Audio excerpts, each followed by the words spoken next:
right, so let's get started. We're holding on we're holding on Yud Ches Amud Beis 18b number 2. Okay, number 2 in the art scroll on the right hand the right hand column. So back just as a quick review from yesterday. In short, Rabbi Akiva brought a pasuk which is in Parshas Shemini in Vayikra, which began b'chol kli cheres, and this is the novelty of the earthenware utensil, which essentially said, the pasuk said, b'chol ha'ochel, from anything that you eat, asher yochel, that's edible, asher yavol olav mayim, that water comes on it, because anything food, in order to be ready, machshir l'mekabel tumah, that's susceptible to mekabel tumah, needs to be wetted beforehand. Yitma will be tameh, and we explained yitma means it will be tameh and it can convey tumah. V'chol mashka asher yishten, all liquids that could be drunk, v'chol kli, in any vessel, yitma, and again it meant that, and we learned this up, that meant mashka matama oichel, liquids could contaminate food. And the first part of the pasuk kind to tell us that food can contaminate liquids. Rabbi Akiva brought this down, and Rabbi Akiva learned from this pasuk that therefore it was possible. The klei cheres, the sheretz, the creepy crawly thing, falls into its ear rights, and only by an earthenware keli does ear rights exist regarding the laws of tumah, of contamination. So even though the sheretz does not touch the wall of the klei cheres, of the earthenware keli, the earthenware keli becomes tameh. So the sheretz is an avatuma. The vessel itself becomes a rishon l'tumah. The bread that was inside the vessel becomes a sheni l'tumah. And Rabbi Akiva said, from this pasuk you see, because the pasuk says mikola oichol, from all anything that it eats, right? Therefore, that secondary tumah of the bread that was inside the earthenware keli could, if it touches something else, makes the something else into a shlishi l'tumah, a third level tumah. Even, and this was the chiddush, the novelty, even chulin, even non-sacred food. We said even non-sacred stuff, if it gets touched by a sheni that became tameh through a earthenware vessel, it becomes a shlishi. Even chulin, even though normally chulin cannot go any further, runs out of koyach, runs out of strength at the second level at a sheni l'tumah. This is the exception, that it's possible to have a shlishi l'tumah when it comes to chulin by a klei cheres. That's what we learned yesterday. It was Rabbi Akiva. So Frank the Gemara. Have a nice day. Bye. One of the nurses just left. Amalei Ravina l'Ravash. Vaha Amar Rava Barava reported Loi Rabbi Yosi Sabah Rabbi Akiva v'Loi Rabbi Akiva Sabah like Rabbi Yosi. Rabbi Yosi is the one that went ahead. Is that what he called that Rabbi Yosi? He learns that Rabbi Yosi says that is impossible. There is no case where chulin, non-sacred stuff, could become metame, could become tumah on a level 3. Level 3 does not exist by chulin. The pasuk Rabbi Akiva says you can't learn it that way. There's no such thing. And Loi Rabbi Akiva Rabbi Yosi. The problem with this is, of course, is that Rabbi Yosi learned the rule. At least our understanding of Rabbi Yosi right now was that liquids could go and contaminate food. He learned it out of the same pasuk from the word yitma yitame. He agreed that the word yitma, it will become tameh. It could also be read yitame, that it could also convey. So Rabbi Yosi learns it out from this drasha of Rabbi Akiva of yitma yitame, but he still rejects what Rabbi Akiva learned from the same pasuk, that there's no such thing as a third level chulin. There's no such thing as a third level by chulin. When Rabbi Akiva said by earthenware keli, there seems to be this novelty that you can even have a third level by chulin. And Rabbi Akiva sabik Rabbi Yosi, and Rabbi Akiva doesn't hold like Rabbi Yosi, which we'll see in a minute. There's another kal v'chayma, another fortuity argument that Rabbi Yossi is going to bring, that according that clearly Rabbi Akiva cannot hold of that argument. So Amalei, so Rabbi Ashi answers back, Rabbi Yossi b'shitas Rabbi Akiva Rabbi Yomi. You're right. Rabbi Yossi, when he stated the rule that liquids could be metama food on a biblical level, that was only the opinion of his Rebbe, Rabbi Akiva. But he himself does not agree with this. He, in fact, holds, biblically speaking, liquids cannot be metama food, cannot be metama. Liquids do not convey food biblically, but that he only holds it only happens on a rabbinical level, and in this he disagrees with Rabbi Akiva. Okay, once we got what I just said clearly to the best of all of our abilities, now we can go further. Gans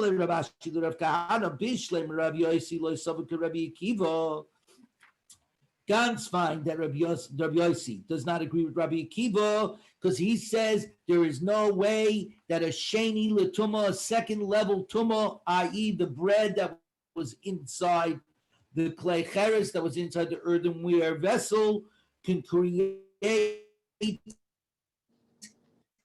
it touches, it cannot create such thing as chulin being on a third level, non-sacred being on a third level. The Tanya, because we learned, Rabbi Yossi, because Rabbi Yossi said, Minayin, how do I know? L'revi b'kodesh hu pasol, that regarding kodesh, that there's such a level of number 4, that kodesh is still is so holy that it can go all the way down to a 4th level, but it can't go further. That means it could be metame itself on a 4th level. If a shlishi touches kodesh, holy stuff, the holiness stuff could become a 4th level tumah, but that's it. Meaning it could become tameh, but it has no power left to convey tameh further down the line. There's no such thing as a 5th level kodesh. So it's puzzle, exactly. In other words, what Charlie's pointing out is that when the lashon is tameh, it means it is tameh, and it could be metameh. It is contaminated and it can convey tumah. Kodesh, there is a 4th level, but the level is puzzle. It is puzzle. It is tameh, but has no power left. The juice is gone. It has no power to convey further. There's nothing lower than a 4th level kodesh. Minayin l'revi b'kodesh hu puzzle. V'dinu, and it's a kal v'chayma. And this is the kal v'chayma that Rabbi Akiva ultimately cannot learn. Uma mechusa kippurim. What is a mechusa kippurim? If somebody is a zava, okay, and so they're in abatumah. They, on their last day of their cycle of tumah, they go to the mikveh and they're toivel. But now, when they go to the mikveh to toivel, they still have first harav shemesh. They still have to get to the nighttime. Harav shemesh, the setting of the sun. We first have to get to the nighttime to allow them to be mutter to eat teruma if they are a kohen. But still, they have to wait over the whole night till the next morning to bring their kabbanas, to bring their sacrifices. If you remember, we had this case by the woman, the Yoledes, who had a girl. So she was tummy for 14 days. Then she was tired for another 66 days till day 80. And she first brought her kabbanas on day 81. We learned that about 10 dafim back. So that is a mechusa kippurim, that you went to the mikveh, you have your harav shemesh, which allows, when you get to the evening after you went to the mikveh, you can eat teruma, but you still can't eat kachim if you're a kohen. You still can't eat the sacred until after the next morning. You first bring your kabbanis, the kippurim that you need to bring, those things that will, that will finalize your cleanliness, the cleanliness process. So, uma mechusa kippurim. If even a mechusa kippurim, shemuta betruma, when the nighttime comes after he went to the mikveh, he's already becomes mutter to eat teruma, even though he didn't yet bring his kabbanos, he didn't bring his sacrifices in pasal b'kodesh, but it's still pasal with regard to Kodesh, because he can't eat Kodesh until the next morning after he brings the Kabbanis. So Mechutz Kippurim has a leniency that you can eat teruma the moment you get to the nighttime, even though you're still missing your sacrifices, and you can't eat kachim until the next morning. Shlishi, but a shlishi the tuma, that means teruma. That means if something on a sheni touches teruma, the truma becomes a third level tuma, and the rule is it's puzzle there. The truma cannot be eaten. It cannot convey truma further to truma. That's as far as truma goes, to a third level, and then it runs out of power. But it itself is puzzle. It cannot be eaten on the third level. Shlishi shepasul b'truma, which means that a shlishi is more powerful, is more strict than a mechutz kippurim, because a mechutz kippurim is mutter to eat teruma the moment the nighttime comes, even though it still hasn't brought its kabbanis. Shlishi shepasul b'truma ein din sheyasa revi b'kodesh. It's simply logical that therefore, if the shlishi, the truma, should touch kodesh, that it would turn the kodesh into a level 4, because you see mechutz kippurim, which is you're allowed to eat teruma, still doesn't allow you to eat kodesh. So shlishi the truma, which does not allow you to eat truma, makes it a more powerful truma. Therefore, logically speaking, if it touches kodesh, it will turn the kodesh into a level 4 truma. Now, here's the question: how do you even know that there's a third level by kodesh? We're just making an assumption that the truma could touch, if it touched kodesh, could turn it into a 4. How do you know that there's even a third level by kodesh? And the fact that there is even such a thing as a third level first for kodesh, this we learn directly from the Torah, from a pasuk in the Torah. Or revi, and the fourth level of kodesh, mikal b'chaima, we learn it from this kal b'chaima of mechutz kippurim. So the Gemara says, shloishim in Torah, the fact that there's such a thing as a third level kodesh, from what is learned directly from the Torah. The pasuk says, "Diksiv, v'habasa asher yiga b'chol tomei lo yochel," and the meat that touches anything tomei shall not be eaten. That says that touches meat kol tomei from all milayaskina dinaga b'sheni. When you use the word all tomei, it means not just the first, not just the rishon l'tumah, it also means a sheni l'tumah. Mila yaskin de noga b'sheni. Doesn't this mean that the kodesh, the basa kodesh, the holy meat, was touched by a sheni? And when something is touched by a sheni l'tumah, it becomes a shlishi l'tumah. Something is touched by a second level, it becomes a third level. So from here we see directly from the pasuk that says v'abasa, and the meat, the holy meat, asher yiga, that touches b'chol tamei, in all tameis lo yochel. So obviously all tameis is coming to include not just the first level, but even a second level. That means a second level that touches basar kodesh turns the basar kodesh into a third level. So now I've got a third level. And how do I know there's such a thing as a fourth level when it comes to kodesh? Revi mikal b'chayna. And the revi comes from this kal b'chayna kadaminim that we just said, the kal b'chayna of mechutz kippurim.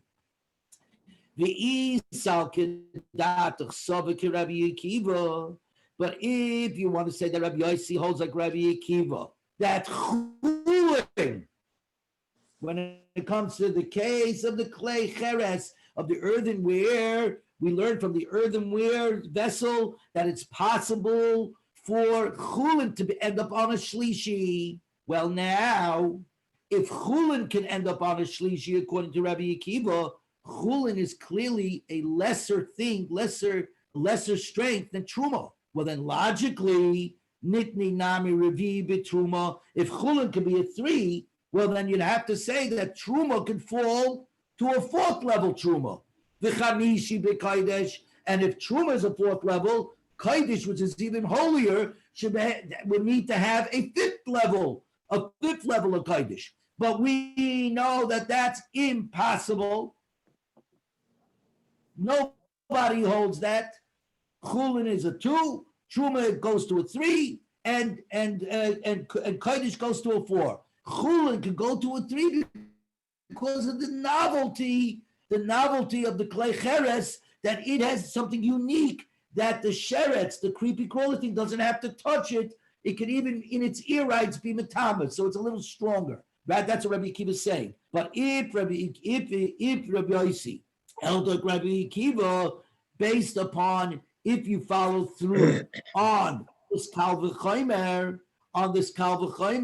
you would have to say, because what does it say? Ma v'chuzik yipurim shemuta b'truma. Possible kodesh v'chuzik yipurim, that allows truma, but possible kodesh.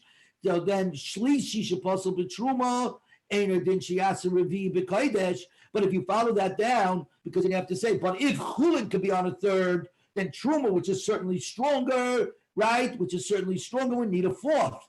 And if truma has a fourth level, then kodesh would definitely need a fifth, right? So elamai. So therefore, it comes out very cold. Therefore, I have to say that Rabbi Yossi does not hold like Rabbi Akiva. But how do I actually know this? That Rabbi Akiva does not hold like Rabbi Yossi. Maybe you're right.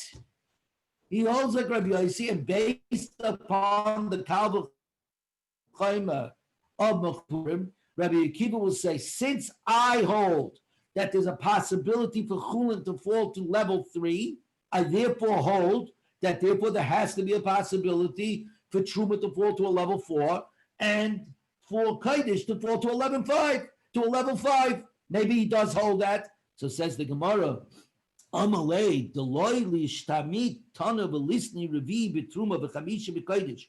In the fact that there is no tana in the entire Shas anywhere that brings this thing up, that there's such a possibility of a 4th level truma and a 5th level kodesh. The name of Rabbi Akiva, he das yochid, the one lone wolf that holds that there's a possibility of a 4th level chulin, a 4th level truma, and a 5th level kodesh in the whole lexicon of our Gemara. It doesn't exist. We don't find it anywhere. So strike the Gemara. That's an argument. Should we rely on such a theory that he doesn't recognize it because it's not mentioned anyway? Maybe it's not mentioned. That's fine.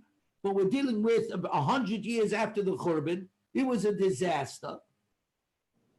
Nothing was ever written down beforehand officially. Maybe it got lost, but maybe Rabbi Akiva does hold of it. Says the Gemara. So what happened? Nofak Rav Ashi v'iteme Rav Kahana. So Rav Ashi, or others say, was Rav Kahana. They went out, they investigated v'ashkechech, and they found proof that Rabbi Akiva for certain does not recognize that there's such a thing as a 4th level truma and a 5th level kodesh. It cannot happen.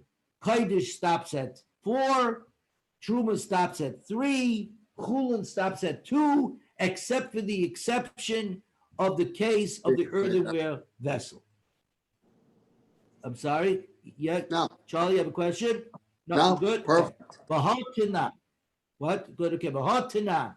This is what we learned in the Mishnah. Hakeli mitzaref es ma'ashe. A vessel combines with what's inside of it. So everybody imagine you're having your Hanukkah party and you come out with a big boat of sushi. You have your vegetable sushi to the right, your dragon sushi to the left. They're not touching each other. And then somehow the sushi on the right, the vegetable sushi gets tameh.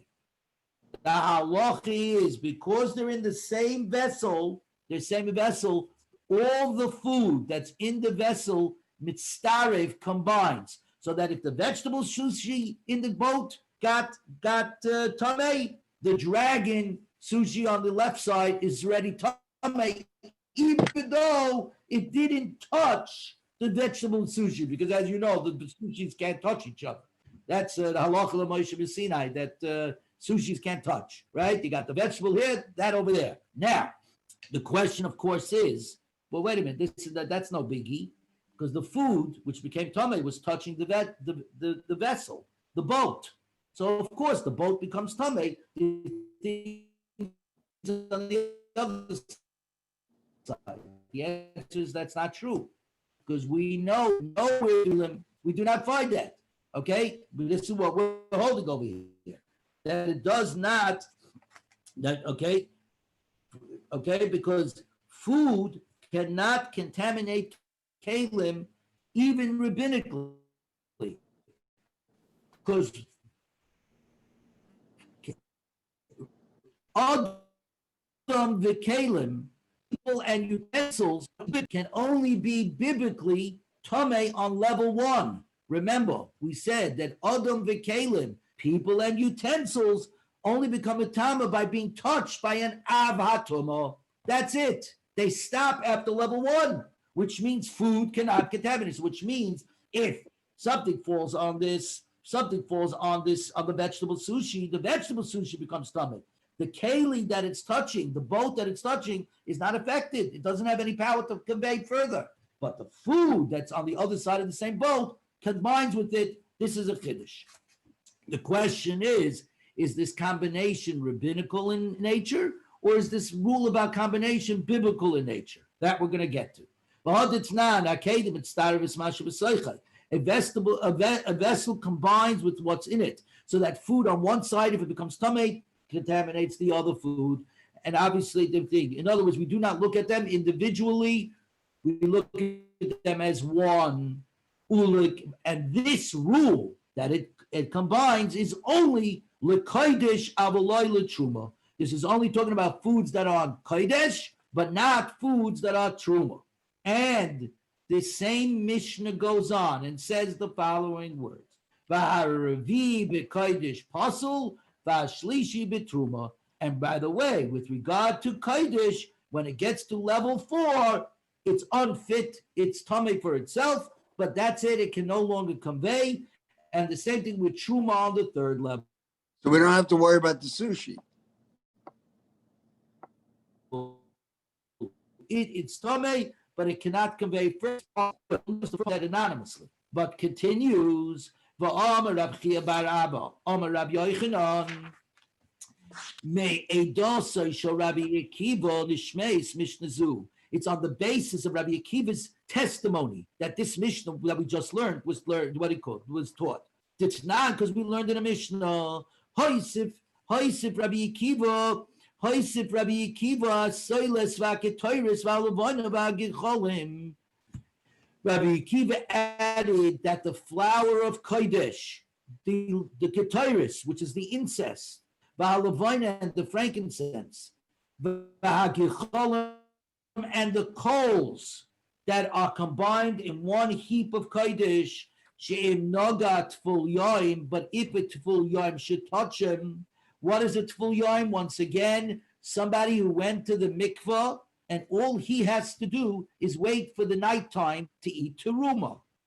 If he has a full yoim, means today he was table, he now has to wait for the nighttime, the harib shemesh, to eat teruma. Or in this, so she'im nogat full yoim b'miksosam posel is kulan. If he touches one of them, he passes all of them. And you have to understand, I'm already pointing this out, that halavoina v'agicholim, the frankincense and the coals, are not food. If it's not food, it cannot become tamei mid'oraisa. Just keep that in mind. So we see from Rabbi Akiva that Rabbi Akiva is the Tana who taught the idea of mitzaref, of combinations, that if you touch one, everything within the same pile, everything in the same vessel becomes tamei. And therefore, the second part, since he's the Tana that taught us about combination, so he has to be the one that said in the previous Mishnah, Hakedim mitzaref esmashe b'soichel l'kodesh avoloi l'truma. A keli combines with everything in it for holiness and not truma. Therefore, the next part of the Mishnah is him too. Revi in. Revi is unfit for Kodesh. Chamishi loy, there's no such thing as a fifth level Kodesh. Shlishi in, a third level for Truma. Revi loy, but there's no such thing as a fourth level for Teruma.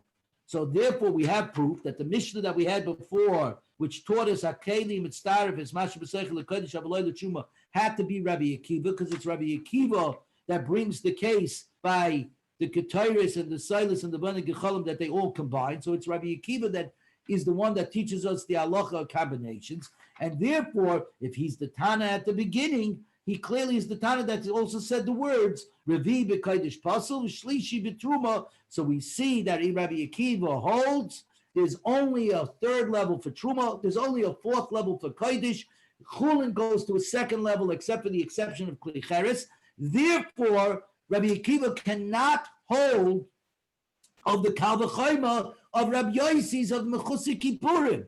Because if you follow that through logically, you'll end up with a fourth level and a fifth level, which is impossible because Rabbi Akiva doesn't hold it. And he doesn't hold from a Mechusik Kippurim.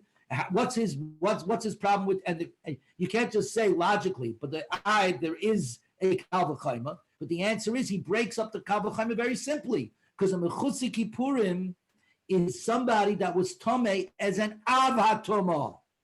That's why they have to go ahead and wait, and they have to become honest. A Zav or a Zavo or a Yeledis is an Av HaTomah. So it began life as a much more powerful Tomah.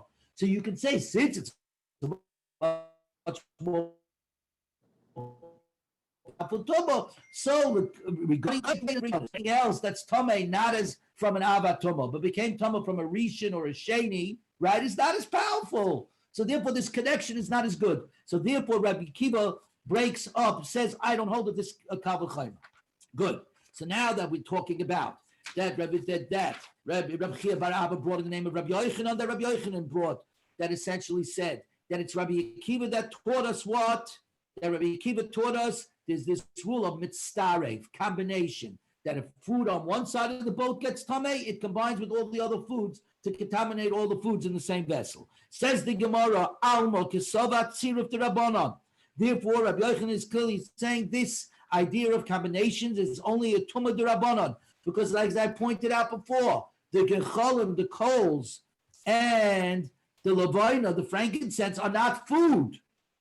If they're not food, they don't become, something that's not food does not become Tomei, that does not become Tomei Midiaraisa. There is no such thing as Tomei Midiaraisa. So the fact that you say that they became Tomei means this is all rabbinic in nature. But in fact, Rabbi Yochanan is arguing on Rab Chanan. The Amat Tziruf D'Oraisa. The truth is that that combinations are a D'Oraisa. Because it says in the pasuk, Kaf Achas Asar Zahav Malaya Ketaris. 1 gold ladle of 10 shekels filled with incense. Here's incense. Here's the problem. The pasuk has an extra word. It should have said Kaf Asar Zahav Malaya Ketaris. A ladle of 10 shekels filled with incense. A gold ladle of 10 shekels filled with incense. What is the word Achas? 1 gold ladle. Kaf achas asar kedaris. The word achas, 1, unique, right? 1 means unique. Rishon means first. Achas always connotates 1 and only, right? What does that mean, 1 and only over here? It shouldn't have said it. The Torah doesn't throw in extra words just nilly-willy. It should have said kaf asar zav, a gold ladle worth 10 shekels, not kaf achas, 1 ladle. So the word 1 is extra. Hakosav also kol mashika bekaf achas. The Torah is making that all that can be found in the ladle, every single one of the ingredients that can be found in the ladle are like 1. So in other words, according to Rav Chanan, this pasuk teaches us that biblically speaking, there's such an idea, there's such a concept as tziruf combinations. And Rabbi Yochanan clearly argues on this, and he says from Rabbi Akiva's words, you see that it's a D'Rabbanan. Tanan Hassam, we learned Al machat shenimtzeis bebasar. Regarding a needle that you find in the flesh of a slaughtered offering. You have a zevach, you shechted it in the Beis Hamikdash, and then as you're opening it up and all that, you find a needle inside of it. Just as an aside, this business with the needles and everything else is a much, much longer conversation in Masechet Chulin. In the regular meat that we eat, this is always a problem because if you find the needle in it and the needle might have made a hole, they have to check it up constantly. So that is an issue. You should just know this needle thing shows up all over Shas regarding our ability to eat flesh, for our ability to eat meat. Because if something is found in it, it would turn out that the behemoth was really a treifa and it couldn't live for 12 months. If it's a treifa, even though we didn't know, you can't obviously, unless you do an MRI on the behemoth before you would shecht it, right? It becomes a problem. But here, in our case, we're dealing about kodesh. We're dealing with zevach, with something that was that's a behemoth that was shechted in the Beis Hamikdash. Tanan Hasam al machat shenimtze bebasar. Regarding a needle that was found in the flesh of a slaughtered offering when the flesh was cut, which means that you used the knife. The knife that was used and the kohen that was using the knife is tar, and the hands of the kohen, okay, are tar. Now, what's this about the hands?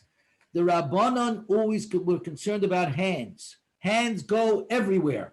As we know, we touch everything and everything. We're in the middle of Corona. What's the thing they're always worried about? Wash your hands, right? Because hands, we pay no attention and they're flying all over the place. So Chazal made this rule for the Kahanim that their hands are considered tamei. Midia Raisa, there's no such thing. Biblically speaking, if one finger is tamei, the whole body is tamei. There's no such thing.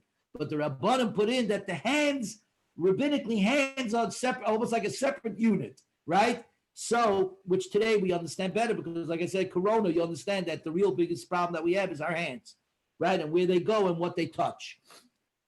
So, they're saying that the hands are the thing, but we're saying over here that in the Beis Hamikdash, they're not going to worry about the hand. We're not worrying about the hand tummy. Remember, we don't know where this needle came from. We're making an assumption over here that this needle could be tummy. So we're saying, Shasakin ba'yadayim toheris, the knife and the hands of the kohen are toher, v'habasa tummy, but the basar is tummy because the needle might have been tummy. So memela, the meat becomes tummy. Nimtzis beferes, but if the needle is found in the excrement, meaning it's found outside the body in its waste, in the animal's waste, when unfortunately, if you ever deal with people that anything that passes away, they automatically expel everything that's in their body. So that's one of the reasons why the mace mitzvah, when they do the tahara on a mace, it's one of the things that they clean up because that happens automatically in Chas v'Sholom, that we shouldn't be mechabed the mace and all that. That's one of the things that are happening behind the scenes as they're washing the body and being matar the body. So, nimtza beferish, if the needle is found in the animal's excrement, hakol tar, everything is tar because it means the needle passed out of the animal. The needle was in the animal before, but guys, we learned yesterday, a live animal can never become tamei. So when the animal ate the needle, so even if the needle was tamei, the animal was alive. Animal's alive, it's tar. It only could become tamei after it was shechted. And after it was shechted, it was already outside its body and in its excrement. So the only question becomes if you find it inside its body after the shechita. Amar Rabbi Akiva, along comes Rabbi Akiva, Zachinu, we are fortunate, she'ein tumas yadayim b'migdash, that there's no such thing as tumas yadayim in the Beis Hamikdash, because otherwise the Kahanim would be going out of their minds. They'd become completely OCD. They're right. They would never have a moments of mental peace about their hands inside when they were doing the avodah in the Beis Hamikdash. So Frank the Gemara, because obviously over here we're saying the Yadayim are Tahiris, right? So they didn't do it. So Frank the Gemara, now we're on top of 19b1, Yutes Amid Beis, the name also Rabbi Akiva should say, She'ain Tumas Yadayim V'Kelim B'Migdash. Rabbi Akiva should say that we're fortunate that there's no rabbinically decreed tumah on the hands and utensils in the base of Mikdash, because what does it say over here? Shasakin, the knife and the hands, and a knife is a utensil. But what is a knife made out of, everybody? A knife is made out of metal. Does everybody remember what we learned about metal from the Glal Cherev? That when the sword goes into a person, the metal sword takes on the same level as the tumah that touched it. Okay, that's important to remember as we now work our way down this Gemara. Amar Rabbi Yehuda Amar Rav, v'itay Rabbi Yosef Rabbi Chanina, yadayim koydem gezeres kelim nishnu. These are gezeres. Guess what? The gezerah that the Rabbanon made, that rabbinically made, forbidding creating tumah of the hands, of just the hands, was enacted well before was enacted the idea that liquids can go ahead and be mitame kalim. That came much later. So therefore, that's why this all we're saying is on one thing. Okay, it goes like this, and the decree, in other words, as Archko writes over here, the decree imposing tumah on utensils was first enacted by the students of Beis Shammai and Hillel. That was close to 1,000 years after Shlomo HaMelech created the tumah of Yudayim for Kahanim. Okay, so since one came before the other, that's what happened over here. Says the Gemara, no. Amarava, no way. V'atavayu boy b'yoyim gazu. Both of them. Tumas yadayim, that there's such a thing as hands and on utensils, were decreed on that day. The Gemara in Masechta Shabbos says, what is that day? As opposed to boy b'yoyim of the other case. This is a different boy b'yoyim. This was a case when the two yeshivas of Shammai and Hillel, Beis Shammai and Beis Hillel, came to visit Hananiah ben Chizkiah ben Goren in his attic. He wasn't feeling well, and they all came to be Mevarach Chayla. So because there were so many Talmidei Chachamim, students of learning there, they decided to sit and learn. And on that day, 18 enactments, the Yud Ches Gezerus, were enacted. Not only that, but on that day, all the enactments went like Beis Shammai and not like Beis Hillel, because they counted the amount of students that were there, and there were more students from the yeshiva of Shammai than there were students of the yeshiva of Hillel. So it's the one place in Shas, and it became very famous that not only did they paskin 18 different halachas over there, they even paskin them according to Beis Shammai. Very interesting story. So, on that day, when they all came to visit the day of the Yud Ches Gezeres, B'Yom Gazru, on that day, they were guys. It's not because we learned why we said like this, that we're dealing that something's with sheni, a sheni l'tumah can go ahead and make a shlishi l'tumah for truma, right, by touching it. What are these shenis that could make a shlishi l'tumah? HaSefer, a holy scroll of from the Torah, because parchment is touched. We said that the hands that touch the parchment and all that put a secondary, a sheni l'tumah that can create a third. V'hayadayim, the actual hands. V'tful yoim, somebody who toivel but still has to wait for the night to eat truma. V'oichlim v'hakelim, and food and utensils. Shenitnu b'mashkin, that contract tumah from beverages, from liquids, are tameh. So you see that the rule that liquids could be metame utensils was made the same day as the rule of hayodayim and hands. So hands and utensils were enacted. The rabbinical enactment was happening on the same day. What about Shlomo HaMelech? Shlomo HaMelech, right? In number 3, the decree imposing tumah on hands dates all the way back to the times of King Solomon, right? But the answer is time passes and things fall apart. The first Beis HaMikdash was destroyed. They had 70 years that they were in exile. Then they came back. Then they had to rebuild. Then we had the story of Hanukkah where they were again kicked out of Yerushalayim, and Zeus and the Greek Syrians were inside, and then we took it back, and then you had the rebellions of the Hashmonai and all that, and it was a whole mess. Then you had the destruction of the second Beis HaMikdash. A lot of traditions got lost, so things had to be reenacted. That's what was going on. So essentially, we reenacted all of these tumas that some of them which were put in beforehand. Ella Amar Rava, so says Rava. So therefore, why does Rabbi Akiva only say the words Zechinu? We're lucky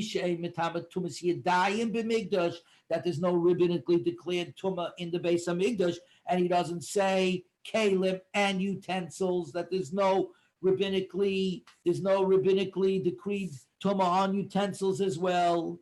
Elama Rava hanach l'tumah sakin. Put aside the tumah of the sakin, because I'll tell you why.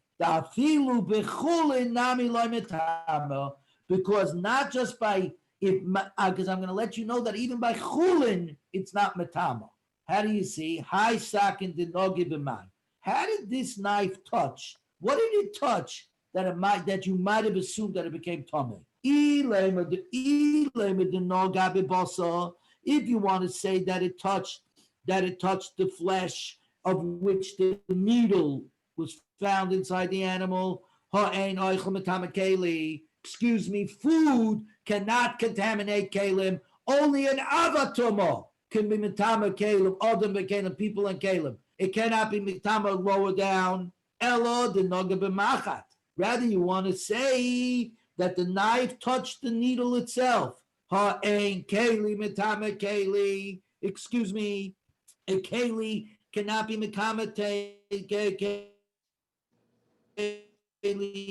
because once again, a keli itself is only mitama from an avatoma. And what is an avatoma? People, or a sheretz, or a dead sheretz, but there's no such thing. So therefore, you don't have a case. Since there's no way for the knife to be contaminated regardless, Rabbi Akiva didn't even bring it up. He said, forget it. The knife is not even in the thing. Of course, the knife is not mitame. It's not tar because we don't have a rabbinical decree. It's not. It's tar because it can't be anything but tar. It has no way of ever being contaminated. The hands in the base. Yitzhak. Let's go a little further. Yitzhak. I'm sorry. Yeah. Yes. I want to ask you a favor because there's only the three of us. Yeah. Can we stop here? Can you just repeat that last part because you were breaking up a little bit? Oh, but also, sure. can you explain it because you were using a lot of words that I don't understand? Got it. So here we go. Take this knife, right? How could it become contaminated? Right? Let's play it out. So let's say it touched the flesh of the animal. Okay, it touched the flesh of the animal. What is the flesh? It's food. In all the learnings that we did, and all the confusing stuff we said, it was clear as day. Food cannot contaminate utensils because utensils can only be on the first level. How did they get to the first level?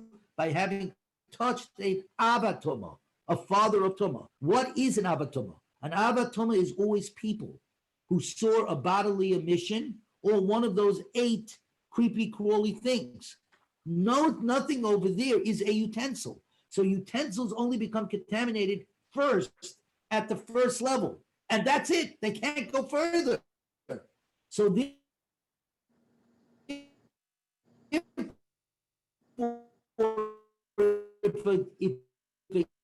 if a utensil then touches other utensil, it does not turn the utensil does not turn the second utensil into a level 2, because there is no such thing as a level 2 when it comes to vessel. Now, so you want to say then that the knife itself, the knife touched the needle itself, right? Not the flesh, but touched the needle itself.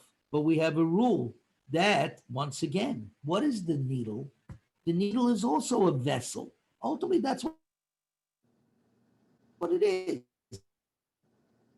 It's a vessel. Just like clothes are considered vessel. The word vessel, a keli. A briefcase is a keli. A pillow is called a keli, right? It's got a very broad definition. So the needle falls under the definition of a keli. We have a rule, once again, if you follow it through, that a utensil cannot contaminate another utensil. Since it cannot contaminate another utensil, it's not a problem because a utensil can only be on the first level and it can't create a second level.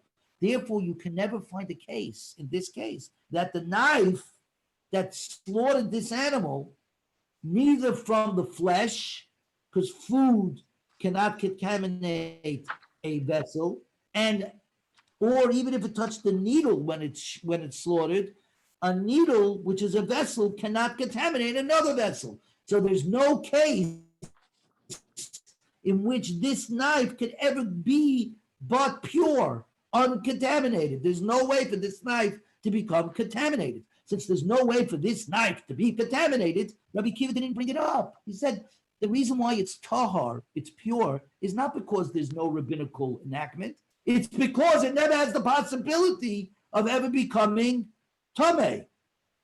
Hands, on the other hand, of course, exist. The whole thing about hands is that when dug in, it's a good chance that the hand might have touched the meat or normally I'd say, therefore, I'd be dealing with tumas yadayim, the contamination of hands. There, Rabbi Akiva comes along and says, we are fortunate that there's no rabbinical degree of tumah upon the hands in the Beis Hamikdash. Because you can understand why we're so fortunate, because otherwise the Kahanim would be going out of their minds. They're completely OCD. They can't touch anything. They're going to go crazy. They're never going to be able to do anything. As it is, Judaism makes us OCD, right? Got to make sure we do it exactly on time. We got to do this. I don't have to tell you. You guys know how it works. So that what he could do, we don't want to go too far. That's what's going on. That's exactly what I said. Okay, now we're going to continue. I hope. Perfect. Thank you. Okay, I hope that was understood. No problem. Feel free to ask always. Hi, market my avidite. This needle, what's its nature? What happened here? E name is suffix machat. If it's a needle of unknown, I have no idea, right? And therefore, the rabbinics are saying, listen, it might have a tumah d'oraisa, it might be contaminated on a biblical level. So on an uncertainty, I'm going to say that the flesh is tameh. So the Gemara, you can't say that. Rabbi Elazar, Rabbi Yossi, Rabbi Chanina, Rabbi Elazar, and Rabbi Yossi, the son of Chanina, taught they did not impose a presumption of tumah on spit, on saliva that was found in Yerushalayim. We're always worried about saliva. Number one, it's not nice, right? The Gemara talks about that in many places. But number two, saliva that comes out of the mouth of a zav or a zava, somebody who's mitame, who's tameh on an ava, tumah on a father of tumah level, his spit is tameh. The spit that comes out of him is also tameh. So, okay, so that's a great, and it has the ava tumah. It has the status of the person himself. Since it came out of the person, it's the same thing. So we worry about it. But here we're saying, we do not impose a presumption of tumah on saliva, on unknown saliva from where it came from in Yerushalayim, in Jerusalem, which, by the way, means, however, outside of Jerusalem, we would put a presumption of tumah.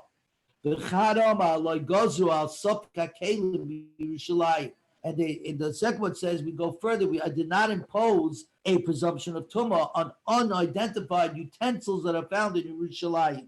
But obviously, outside of Jerusalem, outside of Yerushalayim, we would. So this, what do you see? You see the needle is found where? It's found in the Beis Hamikdash. It's being shechted, sacrificed in the Holy Temple. So that's in Jerusalem. So therefore, we see over here that spit is not what do you call it? Is not. Give me, guys, just give me 1 second, okay? I'm going to be right back.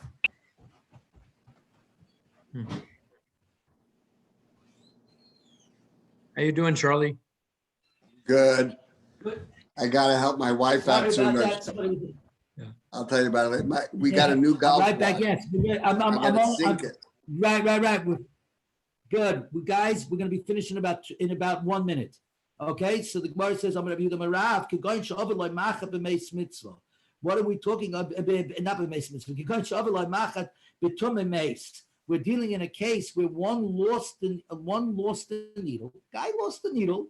Ovad, he lost the needle that belonged to somebody who had been contaminated by a mace, a corpse. A corpse is an avia voice atoma, is the grandfather of all tomas. Somebody who touches a corpse becomes an avatoma.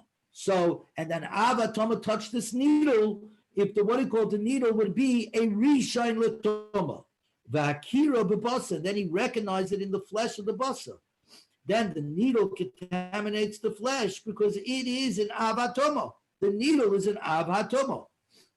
Okay, because the needle is metal. In the normal scheme of things, the corpse is an avia voice to my grandfather. The person who touches it becomes an avatama father, and anything he touches becomes a first level, except for metal, which remains on the same level as we talked about before. So now the metal is on the same level. That means the needle is now an avatoma. If it's an avatoma, it makes the flesh into a rishon l'toma, a high level toma.